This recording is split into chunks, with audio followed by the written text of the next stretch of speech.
Hello बच्चों, मैं हूं डॉक्टर प्रदीप जना, केमिस्ट्री वाला। आइए आज हम पढ़ते हैं सोल्यूशन का एक नया टॉपिक जो है वो है आइडियल सोल्यूशन है। जब बच्चों के सामने हम बात करते हैं कि आइडियल सोल्यूशन क्या है, बच्चे क्या करते हैं ना, ऊपर को देखने लग जाते हैं, भाई आइडियल क्या होता है। एक बच्चे को मैंने पूछा, बेटा बताओ तुम आइडियल क्या मतलब समझ आता है। उसने बोला सर जो माँ बाप का बात मानता है लेकिन जीएफ बीएफ नहीं बनाता है, इधर उधर की बात नहीं करता है, वो आइडियल है। मतलब बेटा तुमने सही बताया। आइए आज हम पढ़ते हैं कि आइडियल सॉल्यूशन क्या होता है।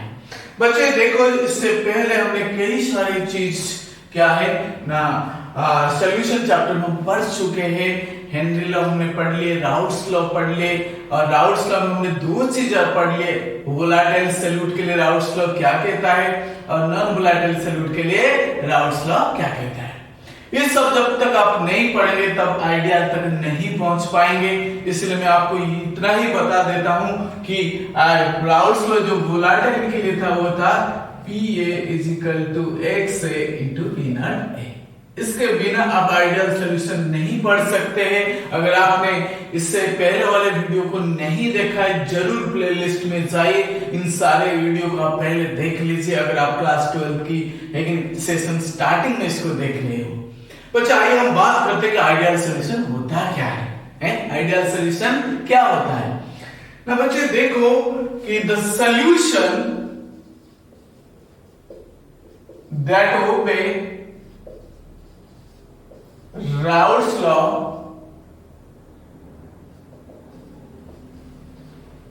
at all condition of temperature and concentration।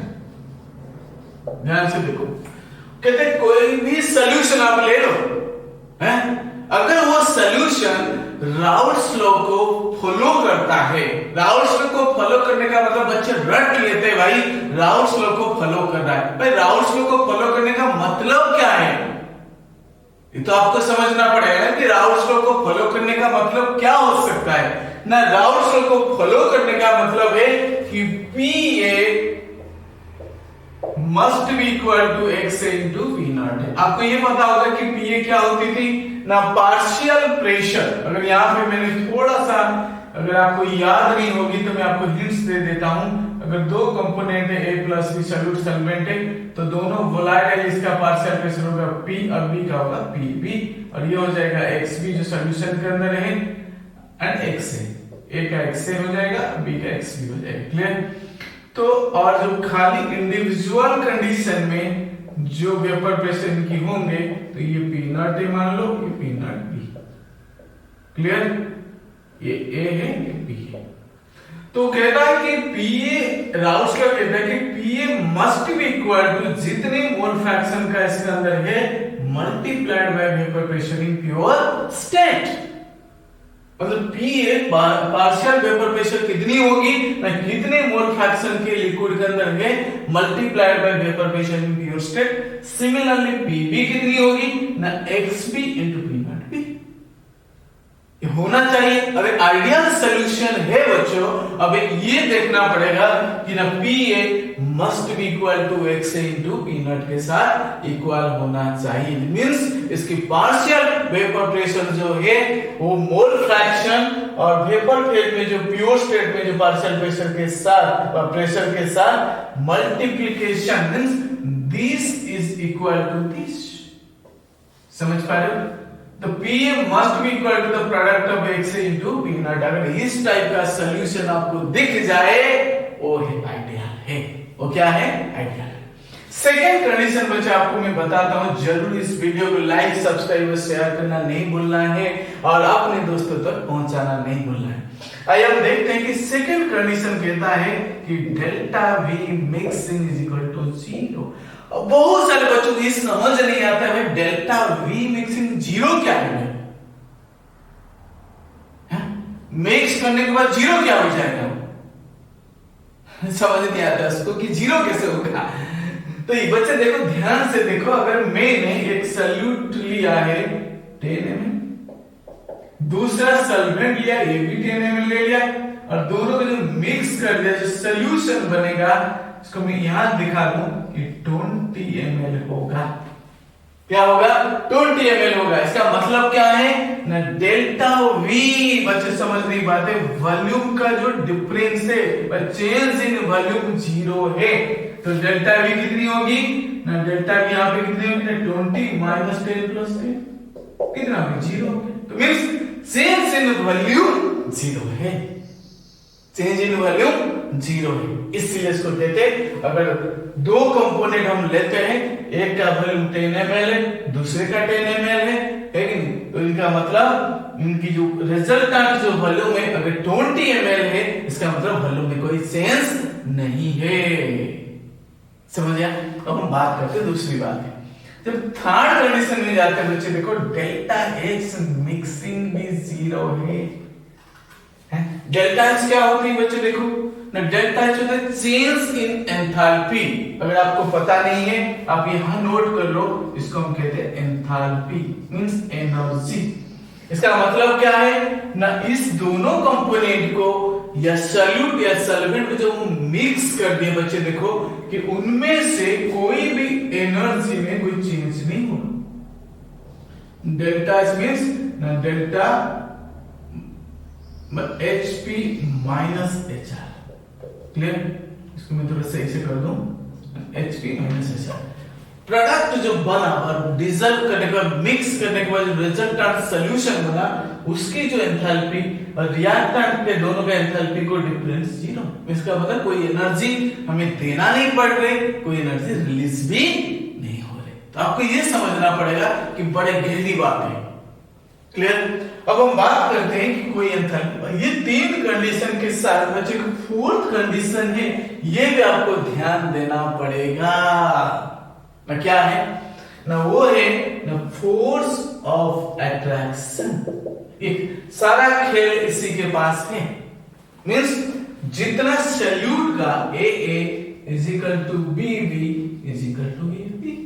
इसका मतलब ये सॉल्यूट है, ये सॉल्वेंट है और दिस इज सॉल्यूशन है, क्लियर? तो जितना सॉल्यूट की पार्टिकल में इंटरेक्शन होगी उतना ही सॉल्वेंट के अंदर होगा और उतना ही सॉल्यूशन के भी होगा। इसका मतलब इस सीरीज की वॉल्यूम और एंथैल्पी में कोई फर्क नजर नहीं आ रहा है। अब समझ आया? समझ आया नहीं आया? इसलिए ध्यान से देखना है कि इस 4 कंडीशन वेरी वेरी एसेंशियल है, जो कि क्या है, आइडियल सॉल्यूशन को बनाने के लिए। अगर ये सारी चीज हमें दिख रहा है तब हम इसको आइडियल कहेंगे। बच्चे अगर 2 कंपोनेंट में अब सवाल आता है, मेरे पास कोई भी 2 कंपोनेंट मैंने ले लिया है, क्या आप कह सकते हैं कि ये दोनों मिलकर के आइडियल बनाएंगे?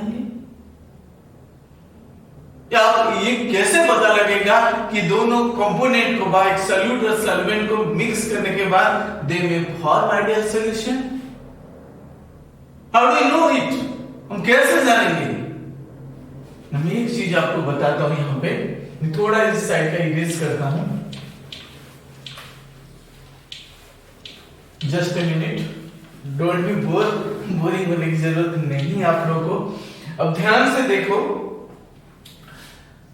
Condition for ideal solution formation, condition for ideal solution बनाने के लिए क्या चाहिए?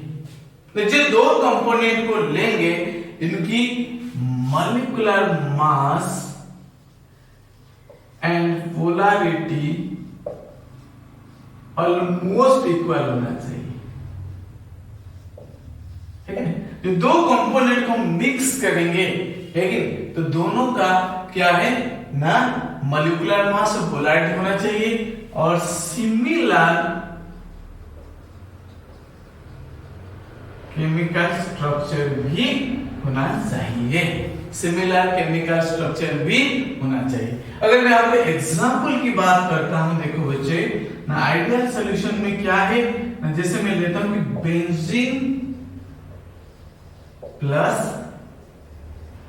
टोल्यूइन, भाई बेंजीन प्लस टोल्यूइन है, तो बेंजीन का मतलब है कि लेकिन ऐसे नहीं दिखता है कि नहीं, ऐसे और जो टलुइन होता है वो ऐसा होता है, एक CH3 का सिर्फ फर्क होती है, इतना ही फर्क है।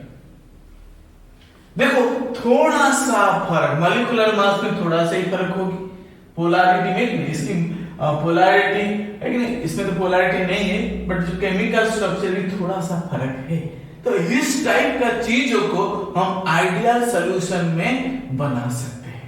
अगर मैं दूसरी एग्जांपल आपको देता हूं कि n hexane plus n heptane. अच्छा देखो हेक्सेन n का मतलब स्ट्रेट चेन है, हेक्सेन का मतलब C6H हो जाएगा 14 है, और हेप्टेन है तो C7H हो जाएगा 16 है। थोड़ा सा फर्क है, क्या है, थोड़ा सा फर्क है। तो यहाँ 6 कार्बन या 7 कार्बन, लेकिन ये भी है स्ट्रेट चेन, ये भी स्ट्रेट चेन है। तो ये आपको ये ध्यान रखना पड़ेगा कि भाई किस कंडीशन में ये आइडियल सॉल्यूशन बन सकता है। समझ पाए? तो एक चीज और गहरी बात मैं आपको बता दूं, वो क्या है ना, नो सॉल्यूशन इज 100% आइडियल। इसको कहीं दिमाग में नोट कर लो भाई, नो सॉल्यूशन इज 100% आइडियल। वो कहते हैं कोई भी सॉल्यूशन जो है 100% आइडियल नहीं है। देखो यहाँ वेरी इंपॉर्टेंट पॉइंट, अब नोट की तरफ पे मैं बता रहा हूं आप लोगों को कि नो सॉल्यूशन इज 100% आइडियल।